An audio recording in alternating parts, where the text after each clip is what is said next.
کتاب آ گئی، کوئی دلیل آ گئی یا کوئی تحقیقات کا علم آ گیا تو لائیں، پیش کریں۔ آخر اس شخص سے زیادہ بہکا ہوا انسان اور کون ہوگا جو اللہ کو چھوڑ کر ان کو پکارے، یعنی من گھڑت معبودوں کو، جو قیامت تک اسے جواب نہیں دے سکتے، بلکہ اس سے بھی بے خبر ہیں کہ پکارنے والے ان کو پکار رہے ہیں، یعنی جو قبروں میں پڑے ہوئے ہیں، جو دنیا سے چلے گئے ہیں، انہیں کیا معلوم۔ اور جب تمام انسان جمع کیے جائیں گے، یعنی قیامت کے دن، اس وقت وہ اپنے پکارنے والوں کے دشمن بن جائیں گے۔ وہ کہیں گے کہ تم نے ہمیں شرمندہ کر دیا، ہمیں اللہ کے برابر کر دیا، اور وہ ان کی عبادت کے منکر ہوں گے۔ یعنی یہی نہیں بلکہ قیامت کے دن ان کے معبود ان سے بیزار بھی ہوں گے۔ پھر کہا جا رہا ہے ان لوگوں کو جب ہماری صاف صاف آیات سنائی جاتی ہیں اور حق ان کے سامنے آ جاتا ہے تو یہ کافر لوگ اس کے متعلق کہتے ہیں یہ تو کھلا جادو ہے۔ کیا ان کا کہنا یہ ہے کہ رسول نے اسے خود گھڑ لیا ہے؟ ان سے کہو اگر میں نے قرآن کو خود گھڑ لیا ہے تو مجھے تم اللہ کی پکڑ سے کچھ بھی نہیں بچا سکو گے۔ جو باتیں تم بناتے ہو اللہ ان کو خوب جانتا ہے۔ کفا بہ شہیدم بینی و بینکم، میرے اور تمہارے درمیان وہی گواہی دینے کے لیے کافی ہے، یعنی اللہ ہی کافی ہے۔ 29ویں پارے میں پھر یہ ذکر آئے گا کہ اگر آپ صلی اللہ علیہ وسلم ایسا کریں گے کہ قرآن کو خود سے گھڑ لائیں گے تو اللہ ان کا دایاں ہاتھ پکڑ لے گا اور ان کی شارک کاٹ دے گا۔ لہٰذا اللہ گواہ ہے، وہ جانتا ہے کہ اس نے آپ صلی اللہ علیہ وسلم پر وحی بھیجی ہے، اور وحی جو ہے وہ یعنی خود سے نہیں گھڑی آپ صلی اللہ علیہ وسلم نے۔ آپ صلی اللہ علیہ وسلم جو کہتے ہیں وہ اللہ ہی کی اجازت سے کہتے ہیں۔ یہاں اللہ سبحانہ تعالیٰ اپنے نبی کو تسلی دے رہے ہیں کہ یہ نہیں مانتے، نہ مانے۔ آپ کے برحق ہونے کے لیے، قرآن کے برحق ہونے کے لیے میری ہی گواہی جو ہے وہ کافی ہے۔ وَهُوَ الْغَفُورُ الرَّحِيمُ، اور وہ بڑا درگزر کرنے والا اور رحم فرمانے والا ہے۔ ان سے کہو میں کوئی نرالا رسول تو نہیں ہوں، پہلی دفعہ تو نہیں آیا ہوں، یعنی پہلے بھی تو رسول آتے رہے ہیں۔ میں نہیں جانتا کہ کل تمہارے ساتھ کیا ہونا ہے، یعنی میں عالم الغیب تو نہیں ہوں، وہ تو اللہ ہے، اللہ ہی تمہارا حساب لے گا کیونکہ اس کو سب علم ہے۔ اور میرے ساتھ کیا ہونا ہے میں نہیں جانتا، میں تو صرف اس وحی کی پیروی کرتا ہوں جو میرے پاس بھیجی جاتی ہے، اور میں ایک صاف صاف خبردار کر دینے والے کے سوا اور کچھ نہیں ہوں۔ اے نبی ان سے کہو کبھی تم نے سوچا بھی کہ اگر یہ کلام اللہ ہی کی طرف سے ہوا اور تم نے اس کا انکار کر دیا تو تمہارا کیا انجام ہوگا؟ اور اس جیسے ایک کلام پر تو بنی اسرائیل کا ایک گواہ شہادت بھی دے چکا ہے، وہ ایمان لے آیا اور تم اپنے گمنڈ میں پڑے رہے۔ ایسے ظالموں کو اللہ ہدایت نہیں دیا کرتا۔ وقال الذین کفروا للذین آمنوا لو کان خیرا ما سبقونا الیہ، جن لوگوں نے ماننے سے انکار کر دیا ہے یعنی ایمان نہیں لا رہے، وہ ایمان لانے والوں کے متعلق کہتے ہیں کہ اگر اس کتاب کو مان لینا کوئی اچھا کام ہوتا تو یہ لوگ اس معاملے میں ہم سے سبقت نہ لے جا سکتے تھے۔ وہ کہتے تھے کہ بہت سے غربا مساکین آپ صلی اللہ علیہ وسلم پر ایمان لے آئے ہیں، ان کے ساتھ ہوتے ہیں، اور یہ غریب گھٹیا لوگ ہم بڑے لوگوں پر اگر سبقت لے گئے ہیں تو اس کا مطلب یہ ہے کہ ایمان لانا بھی کوئی گھٹیا ہی کام ہوگا۔ یہ وہ طنز کیا کرتے تھے۔ اللہ تعالیٰ فرما رہے ہیں چونکہ انہوں نے اس سے ہدایت نہ پائی اس لیے اب یہ ضرور کہیں گے کہ یہ تو پرانا جھوٹ ہے، حالانکہ اس سے پہلے موسیٰ کی کتاب رہنما اور رحمت بن کر آ چکی ہے، اور یہ کتاب اس کی تصدیق کرنے والی عربی زبان میں آئی ہے کہ ظالموں کو خبردار کر دے، متنبہ کر دے، اور نیک روش اختیار کرنے والوں کو بشارت دے دے، یعنی جنت کی خوشخبری دے دے۔ ان الذین قالوا ربنا اللہ ثم استقاموا فلا خوف علیہم ولا هم یحزنون، یقیناً جن لوگوں نے کہہ دیا کہ اللہ ہی ہمارا رب ہے، پھر اس پر جم گئے یعنی استقامت اختیار کی، ان کے لیے نہ کوئی خوف ہوگا اور نہ وہ غمگین ہوں گے۔ ربنا جعلنا منہم، اللہ تعالیٰ ہمیں بھی ان میں شامل فرمائے، آمین۔ ایسے سب لوگ جنت میں جانے والے ہیں جہاں وہ ہمیشہ رہیں گے اپنے ان اعمال کے بدلے جو وہ دنیا میں کرتے رہے ہیں۔ اب بتایا جا رہا ہے کہ والدین نے کتنی مشقت کے ساتھ تمہیں پروان چڑھایا، لہٰذا ان کے ساتھ احسان کا معاملہ کرو۔ وَوَصَّيْنَا الْإِنسَانَ بِوَالِدَيْهِ إِحْسَانًا، ہم نے انسان کو ہدایت کی کہ وہ اپنے والدین کے ساتھ نیک برتاؤ کرے، احسان کا معاملہ کرے۔ اس کی بارے مشقت اٹھا کر اسے پیٹ میں رکھا اور مشقت اٹھا کر ہی اس کو جنا، اور اس کے حمل اور دودھ چھڑانے میں 30 مہینے لگ گئے، یہاں تک کہ جب وہ اپنی پوری طاقت کو پہنچا اور 40 سال کا ہو گیا تو اس نے کہا، ربی اوزعنی ان اشکر نعمتک التی انعمت علی وعلی والدی وان اعمل صالحا ترضاہ واصلح لی فی ذریتی انی تبت الیک وانی من المسلمین۔ اے میرے رب، مجھے توفیق دے کہ میں تیری ان نعمتوں کا شکر ادا کروں جو تو نے مجھے اور میرے والدین کو عطا فرمائی، اور ایسا نیک عمل کروں جس سے تو راضی ہو، اور میری اولاد کو بھی نیک بنا کر مجھے سکھ دے۔ میں تیرے حضور توبہ کرتا ہوں اور تابع فرمان ہوں، یعنی مسلمان بندوں میں سے ہوں۔ اس طرح کے لوگوں سے ہم ان کے بہترین اعمال کو قبول کرتے ہیں اور ان کی برائیوں سے درگزر کر دیتے ہیں، یعنی ان کی چھوٹی چھوٹی غلطیوں کو ہم معاف فرما دیتے ہیں۔ فی اصحاب الجنتی، یہ جنتی لوگوں میں شامل ہوں گے اس سچے وعدے کے مطابق جو ان سے کیا جاتا رہا ہے۔ ایک اس کے برعکس کردار ہے، اس کا ذکر آ رہا ہے، یعنی اس کے ماں باپ مسلمان تھے، وہ کافر تھا، اور جب ماں باپ مسلمان ہو اولاد کافر ہو تو پھر ان کے درمیان ایسی ہی تکرار ہوتی ہے، ایسی ہی بحث ہوتی ہے جس کا ذکر اب آ رہا ہے۔ والذی قال لوالدیہ اف لکما، اور جس شخص نے اپنے والدین سے کہا اف، تنگ کر دیا تم نے، کیا تم مجھے یہ خوف دلاتے ہو کہ میں مرنے کے بعد پھر قبر سے نکالا جاؤں گا؟ حالانکہ مجھ سے پہلے بہت سی نسلیں گزر چکی ہیں، ان میں سے تو کوئی اٹھ کر نہیں آیا، یعنی کوئی بھی زندہ نہیں ہوا۔ ماں اور باپ اللہ کی دہائی دے کر کہتے ہیں، ارے بدنصیب مان جا،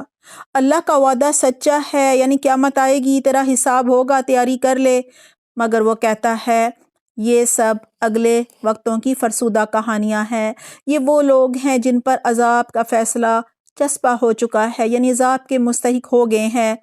ان سے پہلے جنوں اور انسانوں کے جو ٹولے اس کماش کے ہو گزرے ہیں، یعنی اسی طرح کے اعمال تھے ان کے،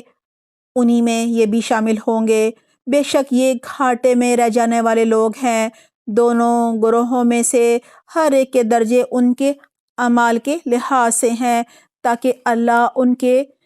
کیے کا پورا پورا بدلہ دے ان کو۔ وَهُمْ لَا يُظْلَمُونَ، اور ان پر ظلم ہرگز نہ کیا جائے گا۔ پھر جب یہ کافر آگ کے سامنے لا کھڑے کیے جائیں گے تو ان سے کہا جائے گا تم اپنے حصے کی نعمتیں اپنی دنیا کی زندگی میں ختم کر چکے اور ان کا لطف تم نے اٹھا لیا، یعنی تم نے دنیا میں خوب عیش کر لیے، خوب حرام خوریاں کر لیں، خوب لوگوں کو دھوکے دیے، ظلم کیا، قتل و غارت کا بازار گرم کیا، فساد کیے، خوب مزے کیے، صلہ وہیں تمہیں مل چکا ہے۔ اب جو تکبر تم زمین میں کسی حق کے بغیر کرتے رہے اور جو نافرمانیاں تم نے کی، ان کی پاداش میں آج تم کو ذلت کا عذاب دیا جائے گا۔ اب قریش مکہ کو سب سے پہلے اور پھر قیامت تک کے منکرین حق کو بتایا جا رہا ہے کہ ان اقوام کی پیروی نہ کرو جن پر اللہ کا عذاب آیا تھا اور جو ہلاک کر دی گئی تھیں۔ وَاذْكُرْ أَخَا عَادٍ إِذْ أَنذَرَ قَوْمَهُ بِالْأَحْقَافِ، ذرا انہیں قوم عاد کے بھائی ہود کا قصہ سناؤ، جب کہ اس نے احقاف، یعنی ایک جزیرہ عرب کے ساتھ علاقہ تھا، صحرا تھا، اس کا ذکر ہو رہا ہے، اس نے احقاف میں اپنی قوم کو خبردار کیا تھا اور ایسے خبردار کرنے والے اس سے پہلے بھی گزر چکے تھے اور اس کے بعد بھی آتے رہے۔ اللہ تعبدوا الا اللہ انی اخاف علیکم عذاب یوم عظیم، کہ اللہ کے سوا کسی کی بندگی نہ کرو، مجھے تمہارے حق میں ایک بڑے ہولناک دن کے عذاب کا اندیشہ ہے۔ انہوں نے کہا، یعنی قوم نے حضرت ہود علیہ السلام کو جواب دیا، کیا تو اس لیے آیا ہے کہ ہمیں بہکا کر ہمارے معبودوں سے دور کر دے؟ اچھا تو لے اپنا وہ عذاب جس سے تو ہمیں ڈراتا ہے، ان کنت من الصادقین، اگر واقعی تو سچا ہے۔ اس نے کہا کہ اس کا علم تو اللہ کو ہے، یعنی عذاب کب آئے گا میں تو نہیں جانتا، میں صرف وہ پیغام تمہیں پہنچا رہا ہوں جسے دے کر مجھے بھیجا گیا ہے، مگر میں دیکھ رہا ہوں کہ تم لوگ جہالت برت رہے ہو، یعنی تم تو عذاب کا مطالبہ کر رہے ہو، یہ تو جہالت ہے۔ پھر جب انہوں نے اس عذاب کو اپنی وادیوں کی طرف آتے دیکھا، قالوا ھذا عارض ممطرنا، تو کہنے لگے یہ بادل ہے جو ہم کو سیراب کر دے گا، یعنی خوب بارش برسے گی اور خوشحالی آئے گی، موسم اچھا ہو جائے گا۔ اللہ تعالیٰ فرما رہے ہیں نہیں، بلکہ یہ وہی چیز ہے جس کے لیے تم جلدی بچا رہے تھے، یعنی یہ تو عذاب ہے، یہ ہوا کا طوفان ہے جس میں دردناک عذاب چلا آ رہا ہے، اپنے رب کے حکم سے ہر چیز کو تباہ کر ڈالے گا۔ آخر کار ان کا حال یہ ہوا کہ ان کے رہنے کی جگہوں کے سوا وہاں کچھ نظر نہ آتا تھا۔ کذالک نجزی القوم المجرمین، اسی طرح ہم مجرموں کو بدلہ دیا کرتے ہیں، ان کو ہم نے وہ کچھ دیا تھا جو تم لوگوں کو نہیں دیا۔ اہل مکہ سے خطاب ہے، ان کو ہم نے کان، آنکھیں اور دل سب کچھ دے رکھے تھے، یعنی یہ ذرائع ہوتے ہیں نا ہدایت پانے کے، مگر نہ وہ کان ان کے کسی کام آئے، نہ آنکھیں، نہ دل، کیونکہ وہ اللہ کی آیات کا انکار کرتے تھے، کیونکہ وہ حق لینا ہی نہیں چاہتے تھے، اور اسی چیز کے پھیر میں وہ آگے یعنی گھیر لیے گئے جس کا وہ مذاق اڑاتے تھے، عذاب کا مذاق اڑاتے تھے نا، تو عذاب ہی آ گیا ان کے اوپر۔ وَلَقَدْ أَهْلَكْنَا مَا حَوْلَكُمْ مِنَ الْقُرَىٰ وَصَرَّفْنَا الْآيَاتِ لَعَلَّهُمْ يَرْجِعُونَ، تمہارے گرد و پیش کے علاقوں میں بہت سی بستیوں کو ہم ہلاک کر چکے ہیں، ہم نے اپنی آیات بھیج کر بار بار طرح طرح سے ان کو سمجھایا، شاید کہ وہ باز آ جائیں، یعنی ایمان لے آئیں۔ پھر کیوں نہ ان ہستیوں نے ان کی مدد کی، یعنی ان کے معبودوں نے، جنہیں اللہ کو چھوڑ کر وہ اللہ کے تقرب کا ذریعہ سمجھتے تھے، جنہیں معبود بنایا ہوا تھا۔ کہا جا رہا ہے بلکہ وہ یعنی ان کے معبود تو ان سے کھو گئے، گم ہو گئے، انہیں نظر ہی نہیں کہیں آ رہے تھے، مدد کیا کرتے۔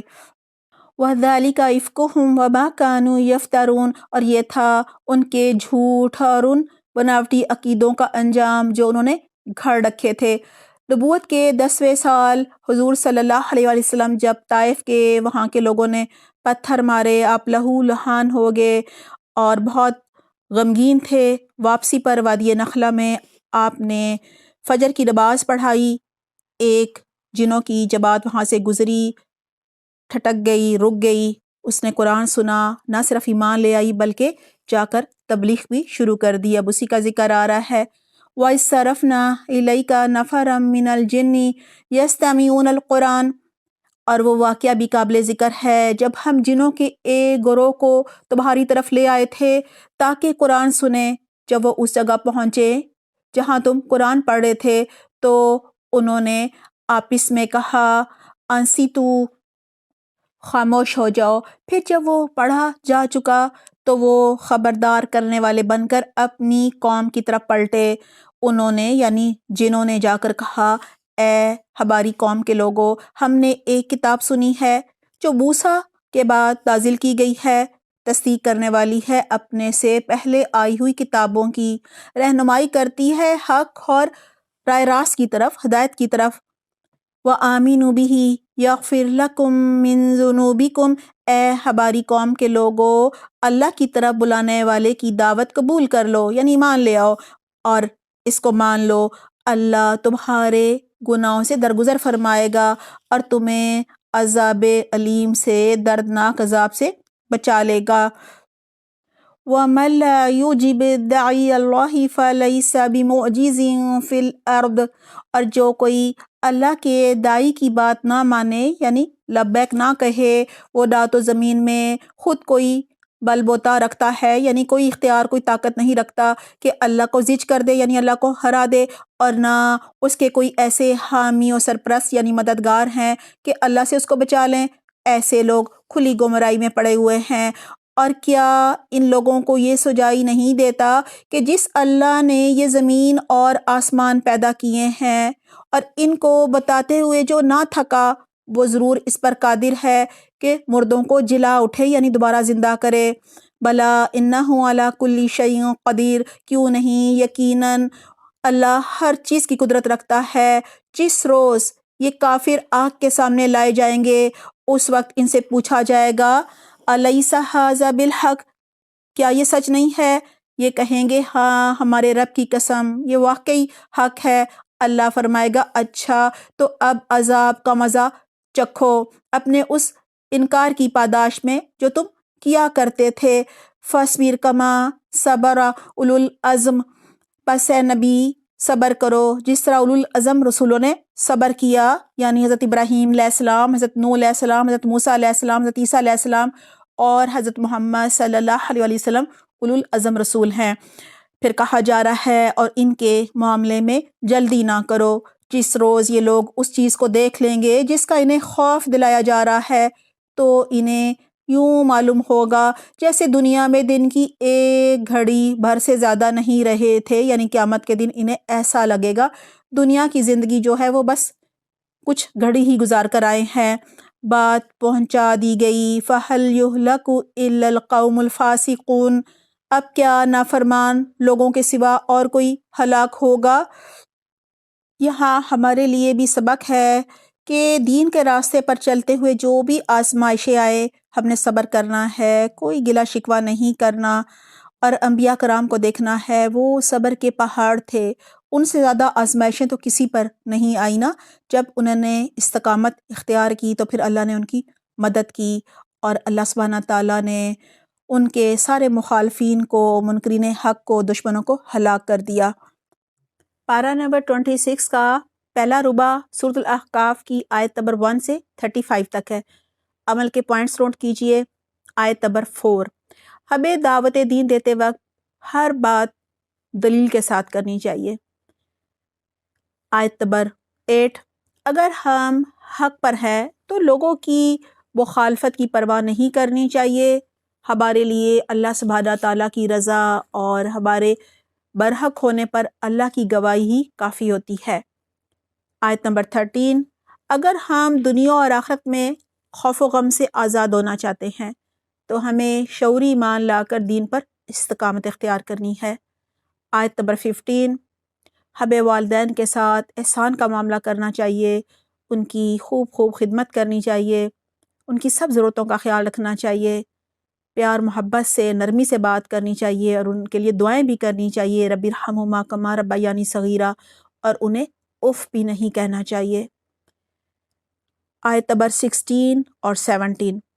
اپنے والدین اور اپنی اولاد کے لیے ہمیں کثرت سے دعائیں کرنی چاہیے۔ آیت نمبر 23، ہمیں غصے میں بے خیالی میں اپنے لیے بد دعائیں نہیں کرنی چاہیے، اور نہ ہی اپنے بچوں کو بد دعائیں یا کسی کو بھی بد دعائیں دینی چاہیے، کیونکہ جب وہ قبول ہو جاتی ہیں تو پھر ہم ہی مشقت میں پڑ جاتے ہیں۔ آیت نمبر 27، ہمیں گزشتہ ہلاک شدہ اقوام والی نافرمانیاں نہیں کرنی، ورنہ ہمارا بھی ان جیسا انجام ہو سکتا ہے۔ آیت نمبر 29 سے لے کر 31 تک، ہمیں جنات کی طرح قرآن کریم کو خاموشی سے اور غور سے سننا چاہیے، پورے دھیان سے سننا چاہیے، تاکہ ہم بھی ان کی طرح ایک ہی دفعہ میں سمجھ لیں، اللہ تعالیٰ کے احکامات کو عمل کرنے والے اور دوسروں تک پہنچانے والے بن جائیں۔ آمین۔ آیت نمبر 35، ہمیں دین کی راہ میں آنے والی آزمائشوں پر صبر کرنا ہے اور استقامت اختیار کرنی ہے، دین پر جمے رہنا ہے، گلے شکوے نہیں کرنے، تاکہ آخرت کا اجر ضائع نہ ہو، اور اجر جو ہے وہ صرف ہم نے اللہ سے چاہنا ہے، اور ہر کام اخلاص کے ساتھ کرنا ہے۔ اللہ سبحانہ تعالیٰ ہمیں بہترین توفیق دے، آمین۔